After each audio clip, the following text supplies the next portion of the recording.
Ladies and gentlemen, please welcome from Sibos TV, Johnny Nelson. Good morning, ladies and gentlemen, and welcome to The View from the Top.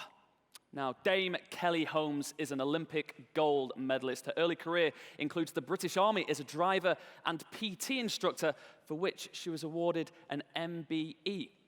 She's won 7 gold, 8 silver, and 4 bronze medals at Olympic, World, Commonwealth, and European Championships. And her book, Running for Life, won the Sports Health and Fitness Book of the Year at the Telegraph Sports Book Awards in 2019. Now, don't forget, you can submit your questions via the Sibos app, and we'll get a few minutes at the end to get through as many questions as possible. So if you have any burning desires to ask some questions to Dame Kelly Holmes, please do so during the speech. But right now, please give a very warm welcome to Dame Kelly Holmes.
Everybody.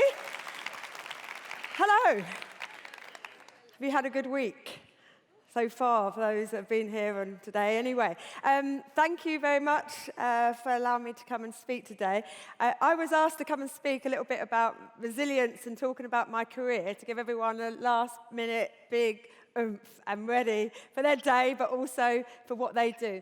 Now, obviously, I'm not in your industry whatsoever, but I think there's a lot of cross-links when we're talking about humanizing who we are. I think sometimes we forget in the world of where it's business, corporate, and day-to-day life that we're all actually just human beings trying to be the best version of ourselves, and that's what I hope to bring you today. A little bit of context. I don't know if you've got these pictures, have you? Yes. Army career. A bit of background for those that have no idea who I am whatsoever, which I'm very aware of, is that I was in the military for nearly 10 years. It was something that I was inspired to do when I was 14 years old. I was not academic at all, and so I didn't have a clue what college, university, didn't even come into my head, but I had the careers officers come into our school, and they showed us this video of the Navy, the Air Force, and the Army. They firstly showed the Air Force. They didn't show flying of planes, unfortunately. I probably would have done that. It was administration. I was like, no. Showed the ships at sea for the Navy. I could not swim when I was 14, so that was a no. And then they showed the Army. They showed the soldiers screaming and shouting at all these other soldiers going underneath the scramble net, over the 12-foot wall, swinging on the ropes. I was like, yes, that is it. I want to be the one getting down dirty and the one screaming and shouting. So when I was 17 years old, I finally got to be able to take a test to go in. I wanted to be a physical training instructor because I wanted to be able to continue what I loved the most, was keeping fit, active, and pushing myself to be the strongest version of myself. Unfortunately, I couldn't, so I ended up being a HGV driver. So I still have my license, which I'm quite proud of. So if everything fails, I can at least drive lorries. So that's going to be a good future career, hopefully. But then when I was 21, I became a physical training instructor. So a dream from the age of 14 came true. I'm now attached to the Royal Army Corps as their honorary colonel. It was a role that was signed off by the Queen, changing army policy, and I'm the only person, male or female, to be given that role in a regular unit. And I get to drive tanks. So my career's been quite interesting, I have to say. So that's why I'm now Colonel Dame Kelly Holmes. MBE was the services to the military, which I got. My other thing that most people know me for is winning 2 gold medals at the Athens Olympic Games in 2004. 15 years ago, can you believe it? Oh my gosh. For those that remember, is there anyone that actually remembers those times? Oh, we've got a few waves at the back. Yes, brilliant. Oh good, I'm relieved. So 12-year career. Started with an ambition, which I think a lot of people have when they're young. They have an ambition in life, or a dream, or fluffy clouds. How many of you have lived that and still in it? Or have gone a completely different way? I'm not going to ask that question. But when I was 14, I watched the Olympic Games. I watched Sebastian Coe, who is one of the best British middle distance runners in the world, along with Steve Ovett. I was at home in summer holidays, and I was watching the Olympic Games, and I was like, wow. And I just was blown away by that movement. You know, the excitement, seeing the passion of sports people crossing the line or just winning or stand on the rostrum or crying because they hadn't achieved. I got goosebumps. And I knew that day I wanted to be Olympic champion. I went back into school. I told my best friends, Kerry, Lara and Kim, I am going to be Olympic champion. They said, yes, you probably are, because it's the only bloody thing you're good at. However, little did they know that was true, and they are still my best friends to this day. The career as an international athlete took fold when I was a junior. I was actually a mini youth Olympic champion at the age of 17. Stand on the rostrum with the British flag flying, the national anthem playing, and a gold medal around my neck.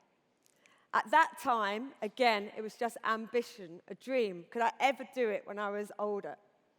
It was a moment where you just remember those little nuggets when you're young, and mine was all about athletics, having started at the age of 12 because my PE teacher told me I needed to get a grip at school. I was good at something, so go for it. I don't know how many of you have had that one person in your life that's actually said you could be good at something, and you've taken that, and that's your driver. For me, sometimes it is that one person that gives you the positives rather than the millions of people that kind of seem to put you down. And it was, for me, that one person that gave me that almost lifted spirit and an identity to become who I wanted to become. I gave up my international athletics career to join the military when I was 17, and then I was inspired again by the 1992 Barcelona Olympic Games.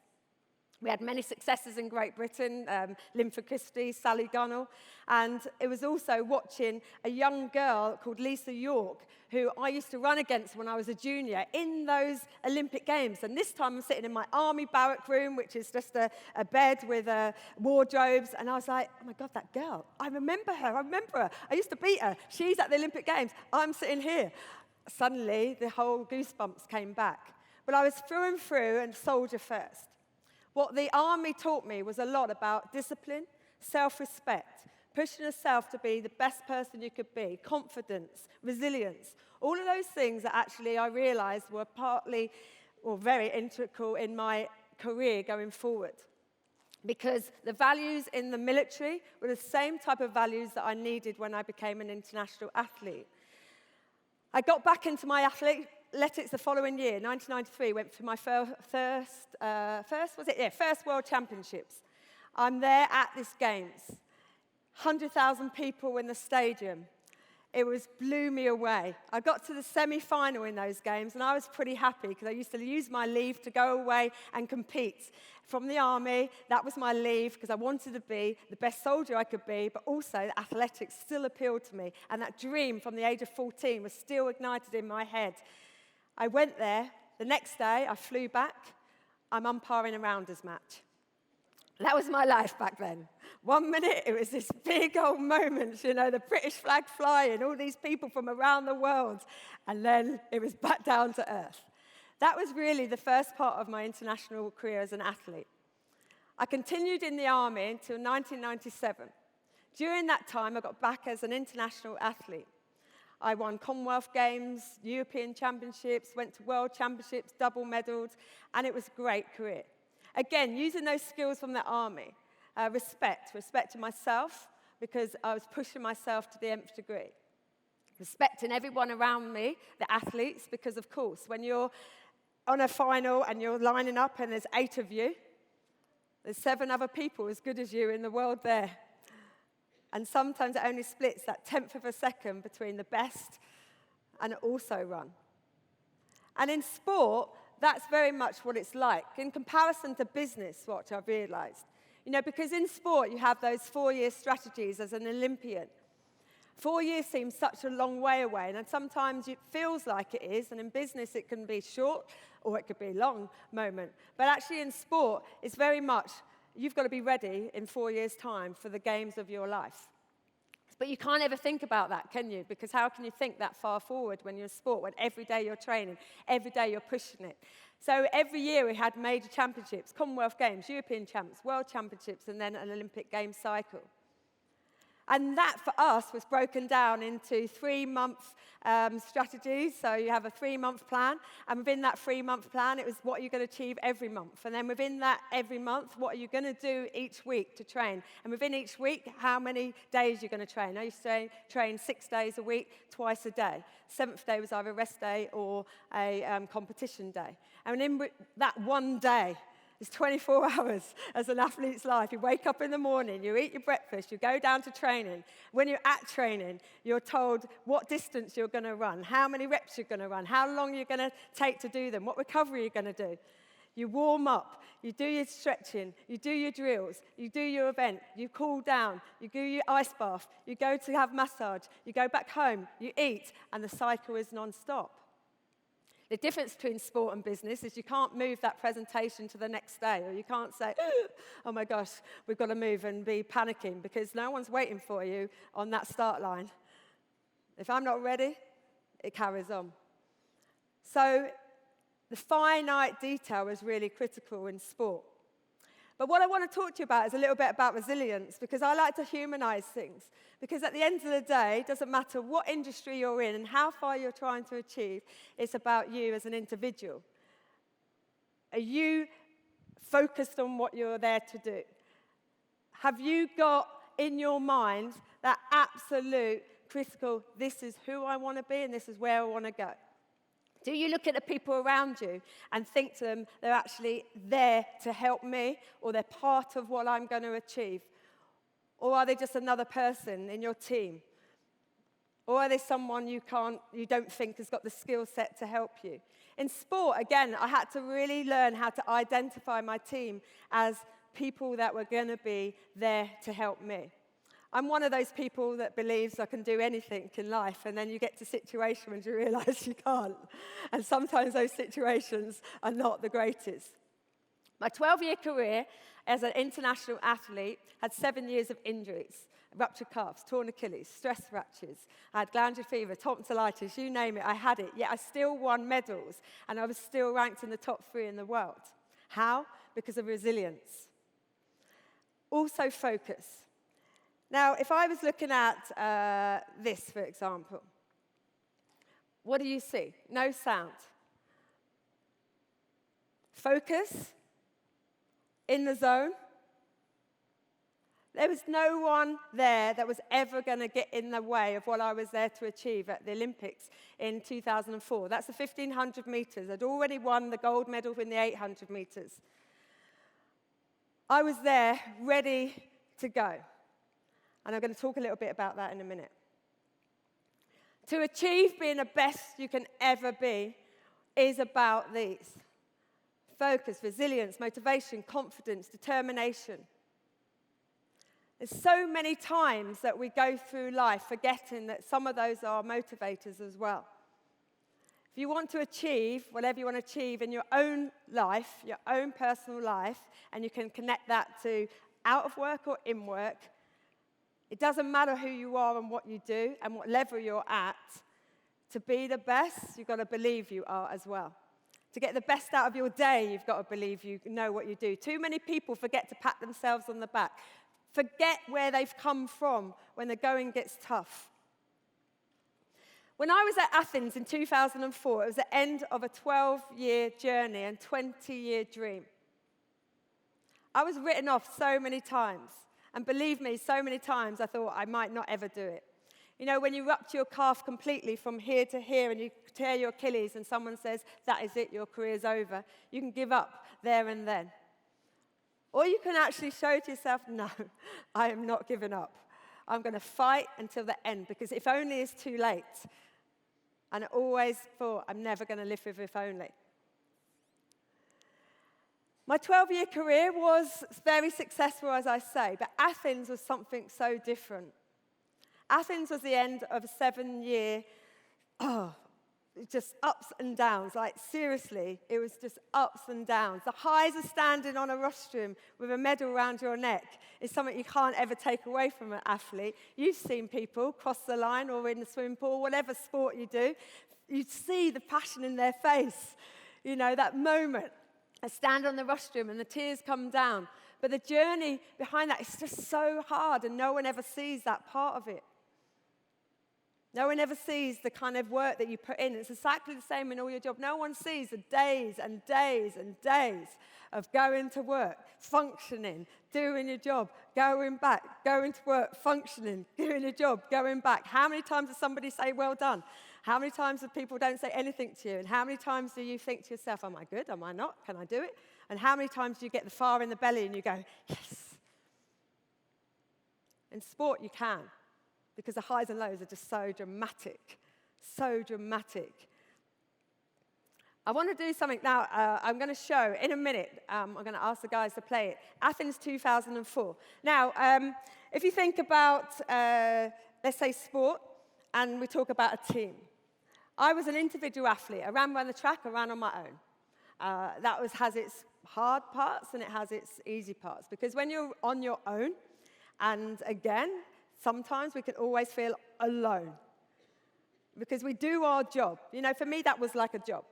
You do your job, and you have to do your job at the best of your ability. You could be getting judged, or you could just be going through it on a day-to-day basis. You can have those moments of excitement where something just comes alive and you just feel, yeah, this is why I'm doing it. And you can have those moments of, you're just like, what? Why am I doing this?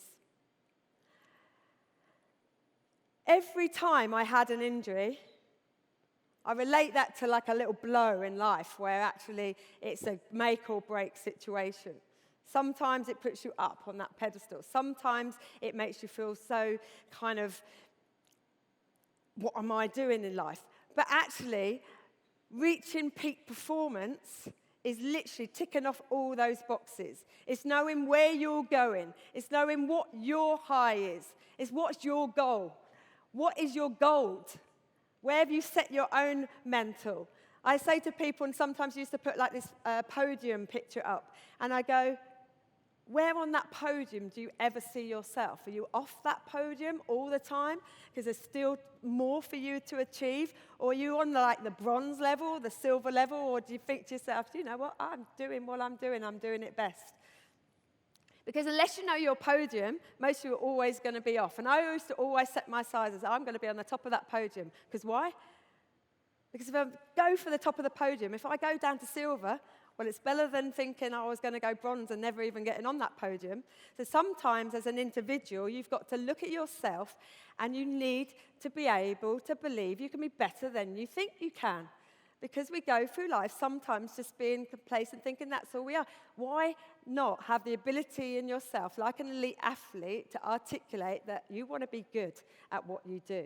When you get up every morning, do you go into work with the fire and the passion and the belly to be who you want to be because it's for you? It's not for other people all the time, it's for you. Remember that. What you're doing, you're working with other people and you're going in to do your job, but how many times do you think of you? How many times do you give yourself a pat on the back just because somebody else doesn't mean you can't give yourself a pat on the back and go, yeah, do you know what, I'm all right at what I do. I'm going to show Athens 2004. Now, remember, this was the end of a 12-year career. It was the first year in 7 that I didn't get injuries. Why? I didn't get injuries because I told my team I needed their support. I needed them to help me stop getting injured, stop getting ill. How were they going to help me? A physiotherapist. She needed to be the best physiotherapist in the world. She has her own role. She has her own job, her own criteria. She needs to communicate effectively with the team. A lot of times I see, especially in business, everyone's going in their silos. So like in the construction industry, you know, you get a architect and you get a structural engineer and you get the builder, and they never bloody talk. And we're all after the same game to get that building to have their gold medal, but no one blooming talks. And I had this problem once after my career when I built this big commercial property that I have at home and ended up taking over the whole construction site because I thought I could do better, of course. Little did I know, more money, more time. However, I remember writing this email once because I was getting so pissed off, basically, with the fact that I get one set of drawings here with calculations, I get another sort of drawings with calculations. I'm going, this is the same building. Like, where are you going so wrong? So I wrote this whole email about my athletics career, and I said to them, look, I was a person that wanted to go and win that gold medal. Here was the people, the structural engineer, the coach. Here was the architect, the builder. You know, I put all these different people in place, and I says, guess what? Why did I win gold medal? Because they communicated. We had the end result being that you have to communicate. What happened to my physio, who was a physio at Leeds University? Being with me, she became the best physio in the world. After we won 2 gold medals, she now is the physio to 8 Olympic champions. My training partner, he had his own role. He wanted to be an Olympian as well. Never went to Olympic Games, never went and got a medal anywhere. He came with me. He gave up his career that year. He was the best training partner I could ever have. He just pushed me to be the best I could be, pulled me along to reach the full potential, to get those milestones, to get the times that I needed to get. What was in it for him giving up his career? After we won 2 gold medals, he went on to be number 1 in the world, age 40, broke the British record for the mile for a 40-year-old man. He'd never medalled before. So actually, your team are instrumental in anyone achieving, and especially when it comes to companies. Right, Athens 2004. Have a look at this. Hopefully it gives you a little bit of fire in your belly, a little bit of passion, and I'm just going to talk about something after this. You join us just in time for the women's 800 metres final. Kelly Holmes is bidding for a medal, but which one will it be? A real chance in this Olympic final for Kelly Holmes. I think she's strong enough to double up. She's a strong athlete, and there's no reason why she can't get a medal in 2 events. These last few moments really are nerve-wracking, but she's been in this position so many times now.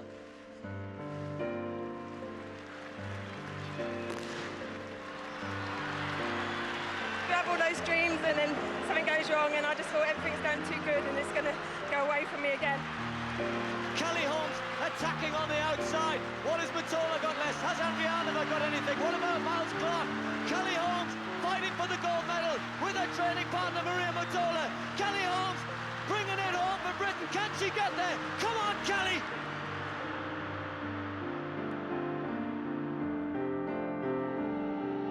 One more yard. Come on, Kelly Holmes. It's gold. Kelly's won the gold for Great Britain. What a performance. You won it, Kelly. You've won it. Yes, you've won. Olympic champion, you've been waiting a lot of years for this. You've finally done it, girl.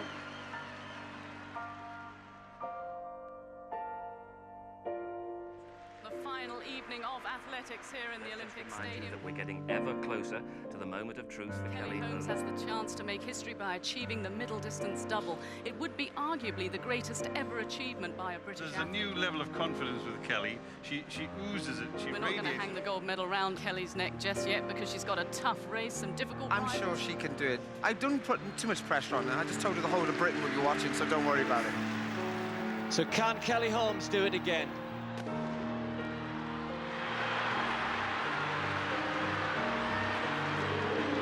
Here comes Kelly Holmes. There's a lot of pushing and shoving there. Tomashova didn't seem to have much, but she's going to go with Kelly. Kelly coming on the outside, looks so easy. Has she got enough in the home straight? Hayetska tries to move out, but Kelly looking round to see where the danger is. There doesn't appear to be too much. Now she's got to push on. Now she's got to kick for home. Kelly Holmes going for 2 gold medals. It's going to be an historic second gold.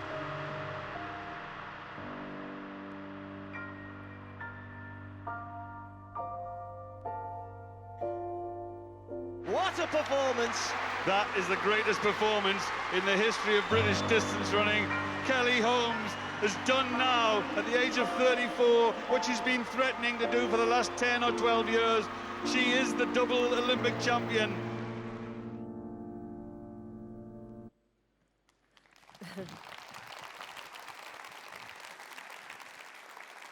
So who remembers those moments? Is there anyone remembers that kind of piece? Yeah. Who remembers then a story that came out after it about the journey that I had? Does anyone remember that after I finished my career in 2005, I wrote an autobiography called Black, White and Gold. And it was about the journey to become an Olympic champion, double Olympic champion, something that I hadn't even believed on. I mean, you saw that face, my face coming across, right? And I'll just tell you a little bit about that. As I crossed the line, I just thought there's no way I could have won 800 meters. I'd always believed I could be Olympic 1,500 meter champion, always. Did I ever think about 800? No. I knew I could get a medal, but winning by the thickness of this shirt. In fact, the first four separated by 0.05 of a second. That's how close it was. But I've been there in fourth before, so a win's a win. I'm taking it. I'm taking it. When I cross, I'll just tell you about this. When I look across the track, who I'm looking at is this British photographer that was jumping up and down like a madman with all his cameras going around saying, Kelly, you've won. I'm like, ah. I met him 3 months later, and he said to me, Kelly, it was the best night of my life ever, but it was also the worst. I didn't get one bloody photo of you. And that was the reaction that I had there. But, so going back 12 years, I won the golds. Following year, I wrote my autobiography. And I thought, how do I go through the journey? I talked about being in care homes. I talked about not having a father who brought me up. My mum was 17. We lived in Kent, white and white. I was who I was. Trying to find my identity, using sport as a way of having something to hold on to in life and to believe I could be good at. Talking about the military career, the ups and downs, being a female, mixed race in the military, but believing that actually when you're different for a reason. Unique, stand out. It doesn't mean you have to be bullied or kind of go, oh God, everyone's looking at me because I'm different. No, I don't care. I'm different and I like it. You stand out amongst the crowd is what I used to think when I was a child, and I took that all the way through my life. But then when I came out into athletics, the highs and lows were so high and so low, they took a really big turn. In 2003, just before I won those gold medals, I had a breakdown. I had a massive, massive breakdown. The pressures of trying to be good. And this relates to every single person in terms of who you are, what you do, what you're trying to achieve. I had a big breakdown. Imagine 10 years in the military, I was a strong woman. 12 years as an international athlete. But in 2003, I lost it. I went on a training camp, and I'm going to hurry up now because I'm running out of time. I see the flashing going blah, blah. I went round, and I was 2003 in a training camp. I went in, I got another niggle in my calf muscle, and I was like, I can't cope. I looked in this mirror, I broke down like you can't believe. I saw some scissors on the side, I became a self-harmer that day. I wanted to jump into a hole, I wanted to close up, and I didn't want to see the next day. I was still elite athlete. I still had a world championships to go. Can you imagine dying on one side of you and trying to live on the other side of you to be good at something? But that was life. And I came out of that in not a great way, and I ended up having to be a part of this journey where I didn't like to tell anyone. No one talked back then about mental health awareness. No one talked about having stress, anxiety. No one talked about it. I didn't know about it. I didn't want my mum to tell me to come home. That's what your parents do, isn't it? I didn't want to put negative energy on my teammates, so I kept it inside me. The power of what I'm going to say, because I want to talk, is that what I've realised over this years, I'm now a mental health first aid. I'm a big advocate for talking about mental health awareness, stopping the stigmatism, and in fact, for men to talk about their thoughts and feelings a lot more, because there's a high suicide rate in men, because in the workplace, in particular, these stresses and strains are real life, because we all live our life, right? Who knows when you come to work what happened in the house beforehand? Who knows what's happening in your relationship, in your life? We don't talk about bereavement. I talk about that with the death of my mother. And why don't we talk about these things? And so I'm here to say that even though I suffer from mental health problems. It doesn't define me, and it should never define anybody else of still being successful. A year later, because I asked for help, not with that part of it, but what I knew was one part of my reason for not achieving, which was my body, I asked for help.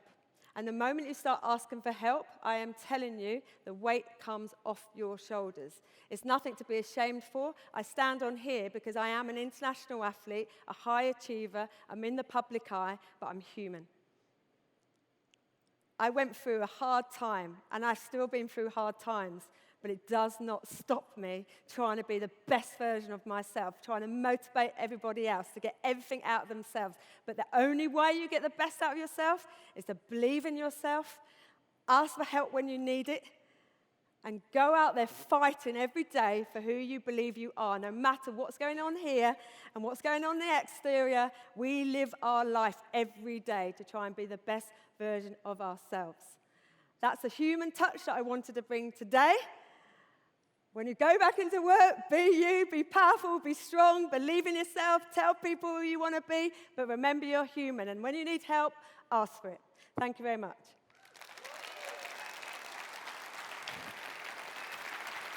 Dame Kelly Holmes, everybody.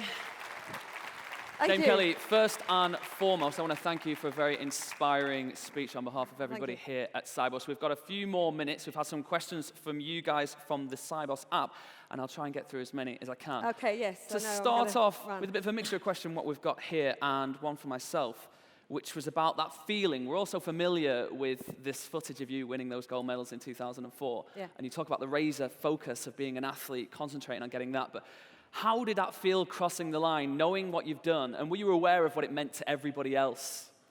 I didn't know what it meant to everybody else at the time because you're in a big bubble in the Olympic Games. You know, you're kind of hidden away from everything. And you stay in like an Olympic village, which is everybody around the world, and your British team or whatever team you're from kind of look after you in a way. And when I won the 800 meters, you know, it was such a shock to me, let alone what everybody else must have thought, because especially people that knew about sport, and I was always sort of the bridesmaid, never the bride, which is the same thing now. When I won the 800 meters, honestly, it was so surreal. You know, because one minute I've got this Olympic gold medal in my hands, and the next thing I've got my team saying, but that's not the one you came for. You know, you've got to put that in the box, pretend you haven't won it. And, you know, I mean, how do you do that? You've got a bloody gold medal around you. Like, I've been waiting for this for ages, you know. But it was that realization that I was in the shape of my life. This was the time to do anything. The thoughts and the feelings are just so hard to describe sometimes. But after the 1,500 meters, it was like a weight. I can only describe it as like this ton weight coming off my shoulders, and it was like this movie clip, you know, like the old black and white films. That it was almost like everything was just going through my head of where it began from, and I literally couldn't believe it. And 3 months later, I was in my mum's, like, she was in the council estate, we, like, sitting in the back garden. We had all this press out. It was just weird. You know, you had the Sky News, the BBC News, all these trucks outside her house, you know, and I lived in my village all my life. Everyone knew me from, like, day dot. And there you go, I've got the world's press around you, and I'm standing in the back of her garden going, pinch me. I must be in some coma. I must be, you know, kind of like, this isn't real. I'm going to wake up tomorrow and still be on that start line. It was so surreal. And I think I had that feeling probably for 6-7 months. I couldn't believe that I'd won 2 gold medals. In. Yeah, I mean, it still doesn't. I mean, you know, I was just a kid that loved to run. Speaking of your career, so you also touched on your career in the army beforehand. Most of us look at a career in the army and think that's the most physically and mentally demanding thing a human being could do. So I quite like this simple question. Which was harder, the army or athletics? I'd say athletics, definitely. I mean, army training was hard once I got through that. And then when I became a PTI, you're kind of in charge of the gym, so it's different. It's just very, very different. You know, to get promotion, you have to prove yourself. I was in charge of sometimes regiments of up to 500 people, mainly men, and I was in charge of their physical fitness, but it was almost about how do I get them to be the fittest person for the front line, for example. So you had responsibilities, but personally, athletics definitely was harder. I only ran twice around the track. It was blooming hard. Well, a question about identity then, because anyone who succeeds in life or commits to a certain career, their identity is often wrapped up in that career so tightly, and when if that's taken away from them, perhaps through injury or even when you retire and you move into something else, there may be a sense of loss attached to losing that identity. So did you feel that perhaps when you retired, and how did you recover from that? Yeah, very much so. I think anyone in any long-term career will always have that sense of loss and loss of identity, because it's what you know, what's expected of you, where you're going, it's the structure and it's an environment that you're very, very used to. What I also say to people, I mean, going back very quickly to your question, was that, yeah, I found it really extremely tough, but I'd also left the army as well. And when I left the army, that lost my identity a lot. I thought I was going to be in for 22 years. I thought one day I'll become an officer. It was my career, it was my stable base. When I left that, I didn't really know, like, people were different, you know, in the army, the way you communicate, the camaraderie. You go through different things that you don't go through in civil life, and I lost that. But having athletics almost helped me with that transition. Leaving athletics, because I'd only ever, since 14, had 2 dreams. One was to be Olympic champion, and one was to be in the army as a physical training instructor. At 34, I'd done it, and then it's like, well, what next? I had no idea.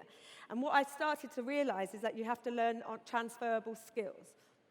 You have to look at what you've done and actually then break it down and think, well, how did I get there? And what are those skills that I've ended up with? And then be brave enough to utilize those skill sets into what you want to go to in your next career. Because people forget that when you do a job, you just think, oh, that's all I'm good at.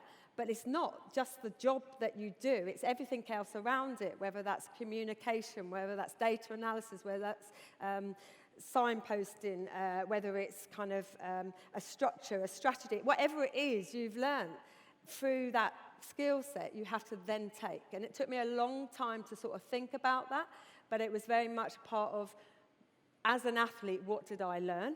And that was definitely about communicating effectively, working in a team environment, even though they were sort of separated, learning about the